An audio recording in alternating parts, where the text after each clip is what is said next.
What's going on, guys and gals of YouTube? My name is Rounded Tic Tac, and welcome back to another, I almost said Destiny. What's going on, guys and gals of YouTube? My name is Rounded Tic Tac, and welcome back to another Outriders Worldslayer video. Today, we're going to be talking about the long-requested Devastator build. I promise you, this is hands down the most efficient dev build I have played. This one is going to be a Leap QUAKE build. However, for my Impale fans, I do have a build set up for that as well. I'm just going to do this one first because technically it's the better of the two. It is what it is. Sadly, I love Impale. You guys know I love Impale, but this one is the better of the bunch. Specifically for a few reasons, but we're going to get into that. So something you guys don't know about Outriders Worldslayer is the day the game came out, if you pre-ordered on the 28th, a bunch of things were changed. Specifically, what seemed to get hit the most was percentage damage. So before posting this build, thank God I didn't, we had to make some changes because of the percentage damage nerfs that we received. But we also got some buffs. A lot of base anomaly power things got buffed, and all the enemies lost about a third of their health that they originally had. So all in all, it feels around the same, but they did make scaling changes. So that means we had to change our build, which we did. You will see in this video me hitting earthquakes for up to 113 million damage solo by myself. No one was there. I was doing it by myself. There is a kind of buggy thing going on with Devastator, and I will talk about that once we get into the skill trees. But regardless, Devastator's in the best state he's ever been in the entire game, keeping up with Technomancers, Pyromancers, and, well, nobody plays Trickster. So let's get into the build video. I'm going to show you exactly what I'm running and why, and this build is not 100% perfect. As I'm sure you guys are well aware, it is very difficult, and difficult, I mean just a lot of grinding to get perfectly rolled gear. You want, for example, an anomaly build. You want anomaly cooldown status power, 2 perks that you can work with, and the third one that is locked. That is a lot of RNG on top of RNG, and my gear isn't perfect.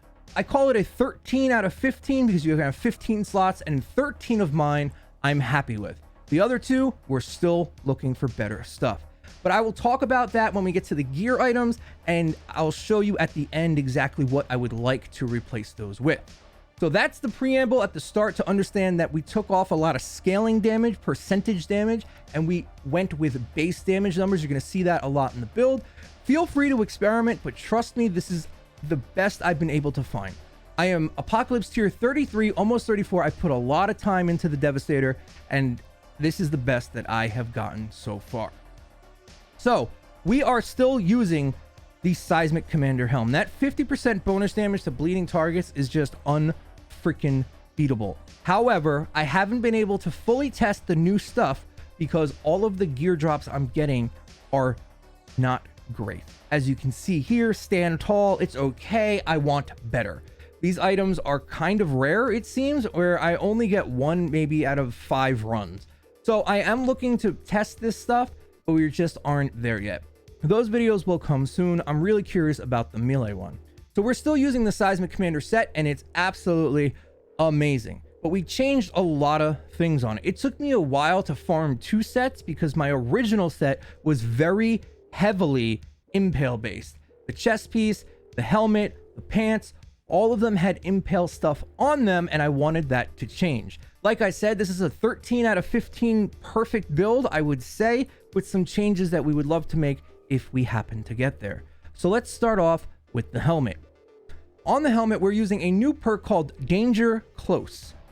The reason we're using this is because what normally comes on this helmet is an Impale perk, which sucks because that leads us to have to keep Bloodshock on our helmet, and we don't need Bloodshock because of the Pax tree. But we'll get there. I'm getting ahead of myself. Danger Close gives you 6% anomaly power, stacks up to 4 times for 6, 12, 18, 24% bonus anomaly power. Since we're a Devastator, we're always going to be in the fray, and we're using Leap, which allows us to get to targets that are usually grouped up quite quickly. It's fantastic. It's really, really good. Anomaly Echo is something that is kind of new. I'm sure there is a better perk, but this is up there with probably top 10 at least. And that is the base damage anomaly power stuff that I was talking about. And we're going for more base numbers. Here we have 2,114 firepower and 200,000 anomaly power. This just adds to our abilities, doing more damage. You're going to see this a lot here where we're bumping up our anomaly power instead of doing scaling like we did in the base game. Here's one of my pieces that isn't perfect, but it's the best I have. This chest piece has arms and anomaly. Instead of using Shadow Comet or things like that, because all of those things were nerfed as well, we're bumping up our anomaly power. So just between arms and anomaly echo, we have an extra almost 550,000 anomaly power, which is insane. That's so much anomaly power because it takes that number and then scales it with all the percentage stuff that you are doing. We have here Earth's Legacy, the most important perk in the entire build. If you do not run this, you are missing out on so much damage. You have no idea. Being able to hit so many enemies at once also works with our packs tree. So just please be aware that if you do not run Earth's Legacy, you're really hampering your build. Plus, in the new endgame area, it's not built for Devastators. It's not. A lot of those things where you have to sit on the pylons, that stuff is Devastator's worst nightmare. You really need this extra range. So on the first two items, we both have bonus anomaly base power, and you're going to see a theme here as well. Here we have Rockfall, which is a nice bonus that we occasionally use if we're using Golem, but I would like to change it out. What I would like to change it out for, well, we'll talk about that at the end of the video. Then here on Seismic Commander's legs, this is one of the maybe 13.5 perks that aren't the best. We're using Tainted Blood here because the other option is another Impale perk, but we're using Extra Quake. Extra Quake, we want 3 Earthquakes because we aren't using Impale. It is our only damaging ability minus Leap. We have Adrenaline, which is not a bad perk by any means, but we want more damage. We can do better, and I will change this one out at the end of the video as well. Down here, we have Ground Crush because we want our Earthquake to hit as hard as we possibly can. If you're new to the game or if you forgot, always put your damage increase perks on your highest piece of gear. Don't forget that, it's super important. If I was to put this on my pants that are slightly lower, I would lose about 150,000 damage on each Earthquake. So please remember to put that on there. Here we have Unstoppable Force, which with our skill tree, which we'll talk about, we get a bunch of anomaly power based on one of our class nodes that we'll talk about that when we get there. But Unstoppable Force adds a ton of extra anomaly power. So it's really fantastic to use because you're going to be weaving in your melee attacks anyway. Then we have Double Jump, we have Double Jump for Gravity Leap. You guys know what it does. We can use it twice. And then lastly, down here, we have Bleeding Impulse. This is the other perk that I do not want, but it is what it is, the best I have. And then we have Second Quake and Despair. Despair gives us 2 times anomaly damage for any enemy hit that is in the thing, and another Earthquake. All of that combined makes our Earthquake really, really strong. Let me show you what I mean. As for our weapons, there are a few weapons that you want to use or a few perks that we've seen are the best, but they're best for different things. Fortress is still a fantastic mod, and 20% base damage, which is one of those things that also got nerfed as well, is really good to have. It adds to everything that you have, your anomaly power weapon mods, plus your skills, plus your bullets. It's a really strong perk. Here we have Dimensional Rockets, which is a brand new perk, and this is hands down, I'm going to make a video on this perk alone, hands down the best perk in the game for boss damage. It's guaranteed to hit. It does a metric crap ton of damage to a boss, and it's honestly worth switching to just for the boss phases in the new endgame. The other perk, however, is not this. What we also like to use is Mage's Rage. Specifically, my ideal weapon would be Mage's Rage and Fortress combined on something. Specifically, I probably like the Thunderbird with Ultimate Storm Whip, Mage's Rage, and Fortress. That would be my ideal weapon. I love this weapon. Storm Whip hits hard as hell.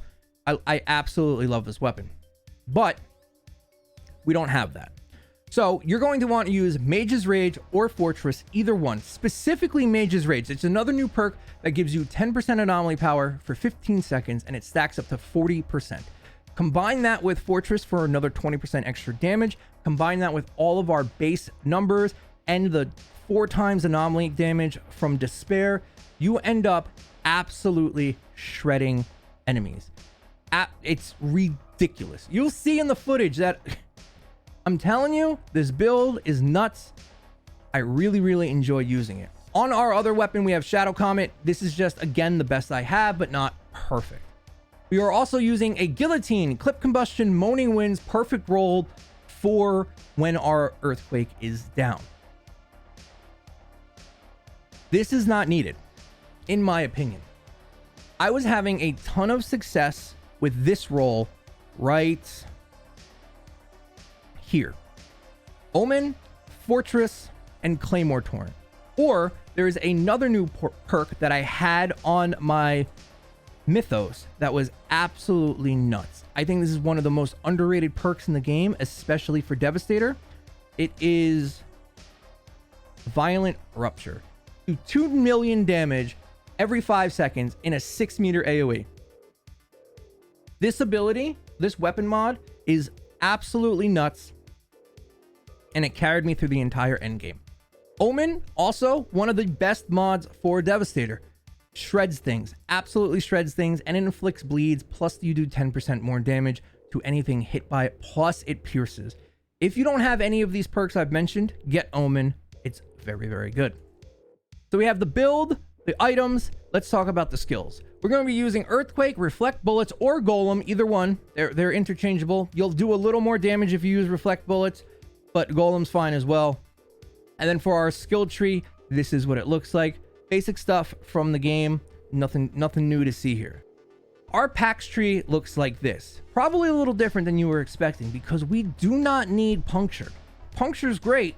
If you're using the Seismic set, you have to use the helmet that guarantees you have to keep the bleed perk because the other ones impale, and that's completely useless. So what we do instead is we grab the first perk where we gain more damage, and then we come down here, which gives us 15% more anomaly power and 15% more resistance piercing. This will net us more damage than 10% extra damage to a bleeding target. Earthen Shell keeps you alive like crazy, and Upheaval is the best perk Devastator currently has. This was nerfed from 30% down to 10. That's how insanely strong this was before the nerf. This was so strong, it broke the game.